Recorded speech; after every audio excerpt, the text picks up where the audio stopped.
A continuación, explicaré por qué no deberíamos realizar cuarentenas en México y cómo estas cuarentenas causan la muerte de más personas de las que se pudieran haber salvado de coronavirus. Para ello, usaré los mismos datos que proporcionan los encargados de la pandemia. Punto 1.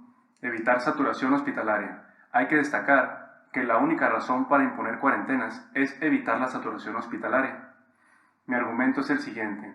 Aunque no hubiéramos impuesto cuarentenas, la mayoría de los estados durante la mayor parte del tiempo no se habrían saturado. Para demostrarlo, usaré el dato que proporcionó el gobierno en las dos fechas y minuto exacto que aparecen en pantalla. Citando a López-Gatell, la cantidad de casos actuales corresponde al 25% de lo que habríamos presenciado de no haber impuesto cuarentenas. Cierro. Esto quiere decir que habríamos tenido 4 veces más casos diarios durante un periodo de tiempo 4 veces más corto. Ejemplo, si con cuarentena tuviéramos 10 casos diarios durante 40 días, sin cuarentena habríamos tenido 40 casos diarios durante 10 días. Traducción. La cantidad total de casos sucedería 4 veces más rápido. El cálculo anterior aplica igual para los hospitalizados. Por ejemplo, si Chihuahua con cuarentena tuviera 15% de hospitalizados, sin cuarentena habría tenido 60%. Cabe destacar que el dato anterior se proporcionó en un momento de cuarentena total. Por lo tanto, deducimos lo siguiente. Si un estado que tiene sus actividades económicas al 0% decide terminar su cuarentena, sus casos diarios se multiplican por 4. En contraste, si el estado tuviera sus actividades al 50%, al levantar su cuarentena sus casos se multiplicarían solamente por 2. Como se observa en las gráficas que presenta el gobierno, la mayoría de los estados durante la mayor parte del tiempo han tenido ocupaciones cercanas o menores al 20%. Por lo tanto, de haber terminado las cuarentenas en estos estados, no se habrían saturado los hospitales. En algunos de estos, ni siquiera se habría llegado al nivel de seguridad del 70%, el cual explica José Luis Alomía en la fecha que aparece en pantalla y consiste en lo siguiente. Cada estado necesita al menos 30% de hospitalización libre para que en caso de que haya un aumento súbito en las hospitalizaciones, haya tiempo de reaccionar cerrando la economía y bajar este porcentaje a 70 o menos, evitando así la saturación. Además, incluso en los momentos cercanos al pico de la epidemia, había estados con ocupaciones cercanas al 25%, lo cual significa que estos estados podrían haber abierto sus actividades casi en su totalidad. La manera en que los encargados de la pandemia justifican en las fechas en pantalla haber cerrado la economía de estados con niveles de ocupación hospitalaria tan bajos es mediante ciertos indicadores con los cuales se calcula el semáforo epidemiológico. Dichos indicadores se determinan de manera arbitraria, pues con el paso de la pandemia se ha modificado la cantidad de estos. Además, estas personas deciden qué porcentaje de importancia atribuirle a cada indicador sin explicar el porqué de dicho porcentaje. Los indicadores iniciales son 1. Disponibilidad hospitalaria suficiente. 2. Disminución sostenida de casos diarios confirmados. 3. Disminución sostenida de casos diarios hospitalizados. 4. Disminución sostenida del porcentaje de positividad al virus.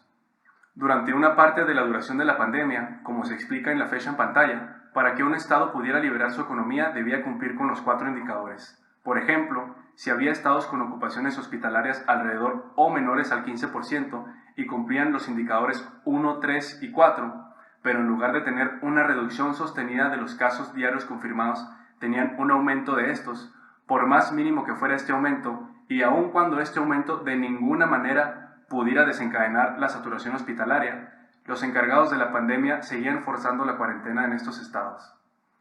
Conclusión. En la mayoría de los estados se impusieron cuarentenas absolutamente innecesarias y con ello se causó la muerte de personas por hambre, violencia, suicidios, entre otras causas. Punto 2. Los muertos por la cuarentena superan en número a la cantidad de personas que iban a morir por no alcanzar hospitalización. López Ridaura presenta el exceso de mortalidad en la fecha que aparece en pantalla, el cual consiste en lo siguiente. Se calculó la cantidad de personas que iban a morir por todas las causas en el 2020, de la semana 12 a la 26, en 20 estados de no haber existido coronavirus ni cuarentena. Esto se calculó tomando como referencia las muertes de 2015 a 2018.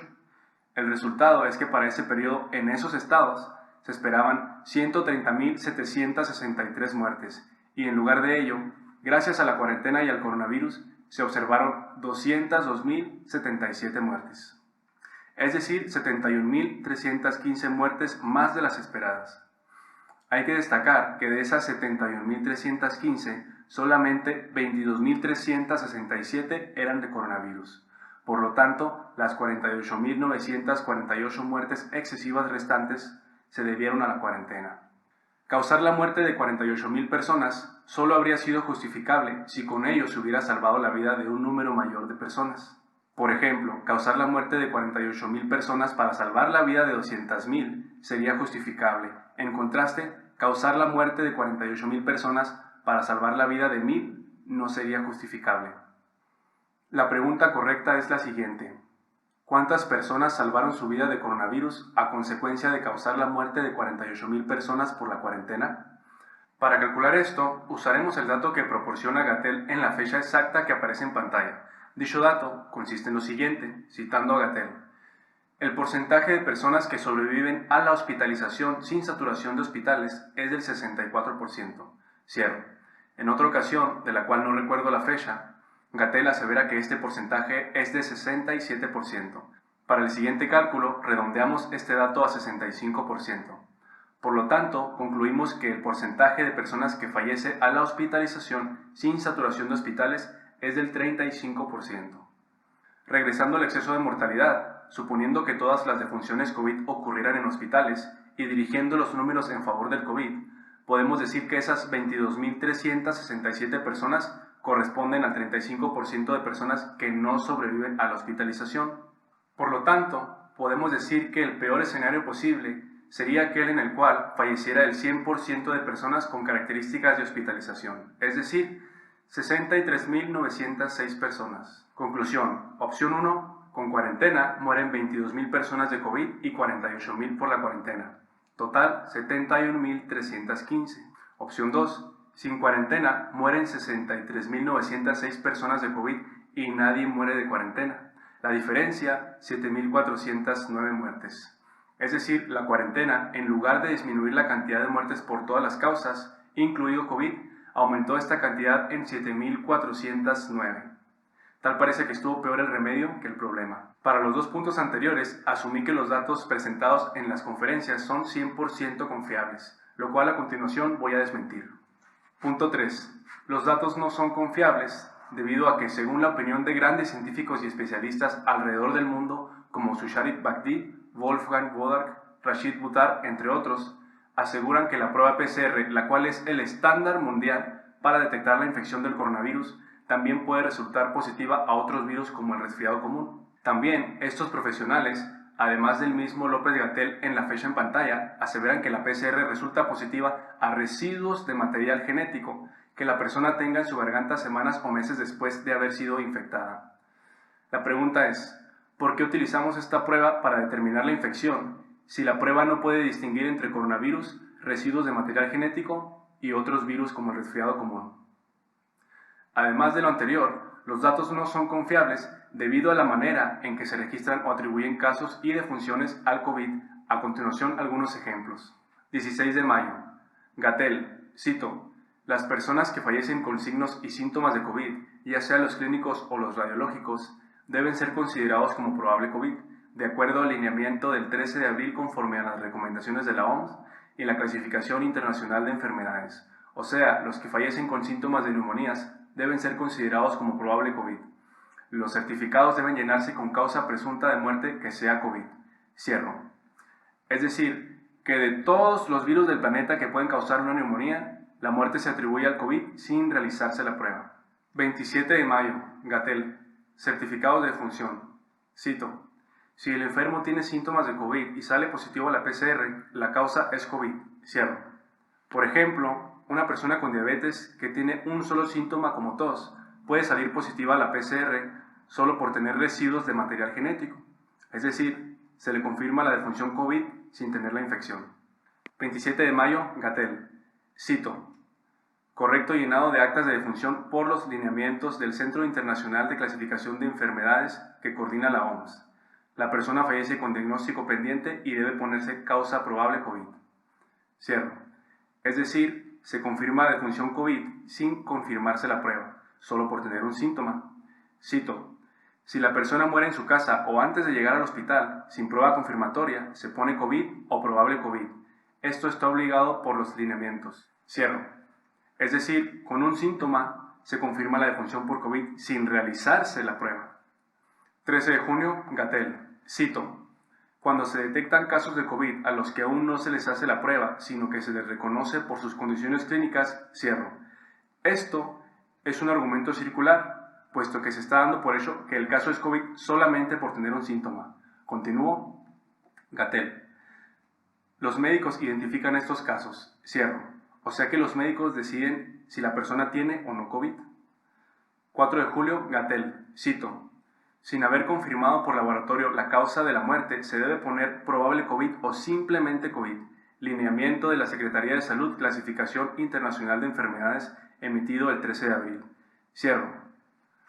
Un momento después, Gatell realiza el siguiente comentario. Cito: esto es para que no se quede sin documentar el verdadero tamaño de la epidemia. Cierro. Esto es una irracionalidad, puesto que si se quisiera documentar el verdadero tamaño de la epidemia, no se le estaría tratando de atribuir al COVID tantas muertes sin prueba y solo por tener un síntoma. 21 de julio, Gatell. Confirmación COVID por asociación epidemiológica. Cito: a la persona con síntomas COVID que tuvo contacto con un confirmado COVID no se le realiza la PCR, se le confirma automáticamente como COVID. Cierro. Es decir, si yo tengo tos y tengo un contacto cercano que tiene COVID, se me diagnostica la enfermedad sin confirmarse la prueba. Si después otro contacto mío tiene un síntoma, se le confirmará COVID por ser contacto mío, y esto genera una cadena de casos falsamente confirmados, y mientras más casos falsos existan, más confirmaciones falsas sucederán. 15 de agosto, Luis Alomía. Cito: las defunciones sin diagnóstico se dictaminan por comités. Cierro. Es decir, sin prueba. 21 de agosto, Gatell. Cito: a los casos sospechosos de COVID se les trata automáticamente de COVID. Ahora solo se requiere un síntoma. Cierro. Es decir, si tienes tos, se te trata de COVID. Punto 4. El COVID no es similar a la gripe española. Cuando todo esto inició, la Organización Mundial de la Salud amenazó que el COVID sería similar a la gripe española. Dicha aseveración Gatell la ha repetido en al menos las 6 ocasiones en pantalla. La gripe española mató al 2% de la población mundial. Traducido de la actualidad, si esto fuera similar a la gripe española, tendrían que morir de COVID 154 millones de personas. Esto es, durante todo un año, tendrían que morir cada día 422.917 personas. En contraste, hasta el día de hoy, el COVID ha matado 1.388.926 personas. Aún con todos los diagnósticos falsos y casos inflados que la OMS ocasionó con sus lineamientos alrededor del mundo, apenas llevamos 3 días de gripe española. El tamaño del error es de 111 veces. Punto 5.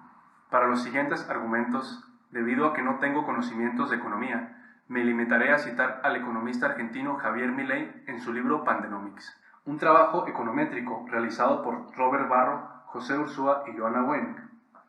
Determinó que si el COVID-19 fuera similar a la peste española, la tasa de caída en el crecimiento del Producto Per cápita sería del 6%.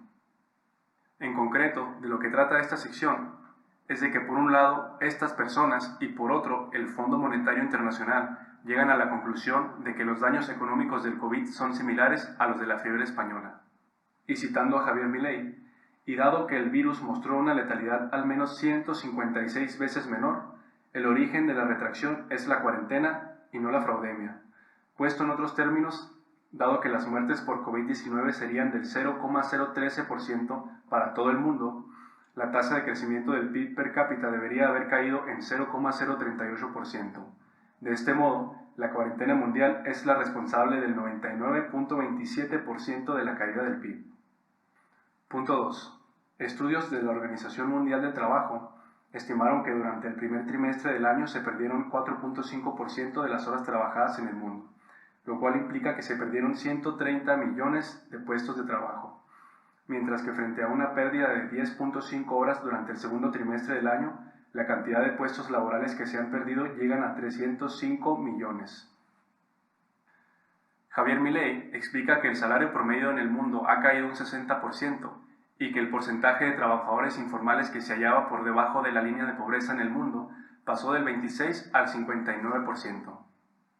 Por otra parte, acorde a las estimaciones del World Food Programme, WFP, junto a los resultados derivados del Global Report on Food Crisis 2020, señaló que antes de la llegada del COVID-19, unas 135 millones de personas se encontraban bajo una situación de inseguridad alimentaria. En términos concretos, las investigaciones del WFP señalan que unas 130 millones de personas adicionales serán empujadas al límite de la inanición, por lo que el total de personas bajo inseguridad alimentaria treparía a 265 millones de seres humanos.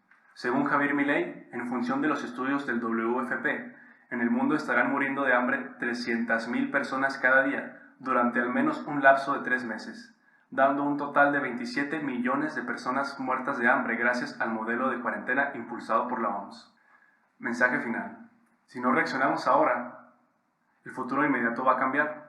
Tal vez te puedas imaginar cómo será la vida cuando el gobierno pueda decidir por ti cuándo puedes trabajar y por ende, cuándo puedes comer, cuándo puedes alimentar a tu familia, cuando el gobierno pueda meterse a tu casa y sacar a tus invitados como si fuera la casa del gobierno, cuando te puedan multar por salir al parque a tomar aire fresco y a caminar. Esto será como una especie de cárcel domiciliaria pero sin haber cometido crimen alguno. Por su parte, en las escuelas a los niños se les tratará de manera proporcional. La asistencia será en días alternados para que no se topen con la mitad de sus compañeros y no se contagien el falso virus. En las escuelas se les tratará como esclavos, dirigiéndoseles mediante filas orientadas en un solo sentido para que no se topen de frente y no se contagien el falso virus. Los recreos también serán escalonados para que no convivan con la mayoría de sus compañeros y no se contagien el falso virus. Y en los recreos se les va a separar por áreas para que solo puedan jugar con algunos de sus compañeros y así prevenir el contagio. Y todo por un virus que es igual de peligroso que la gripe normal. Y para aquellos que crean que estoy siendo un poco extremista, pues eso es exactamente lo que está proponiendo el secretario de Educación Pública, Esteban Moctezuma Barragán, en la fecha en pantalla.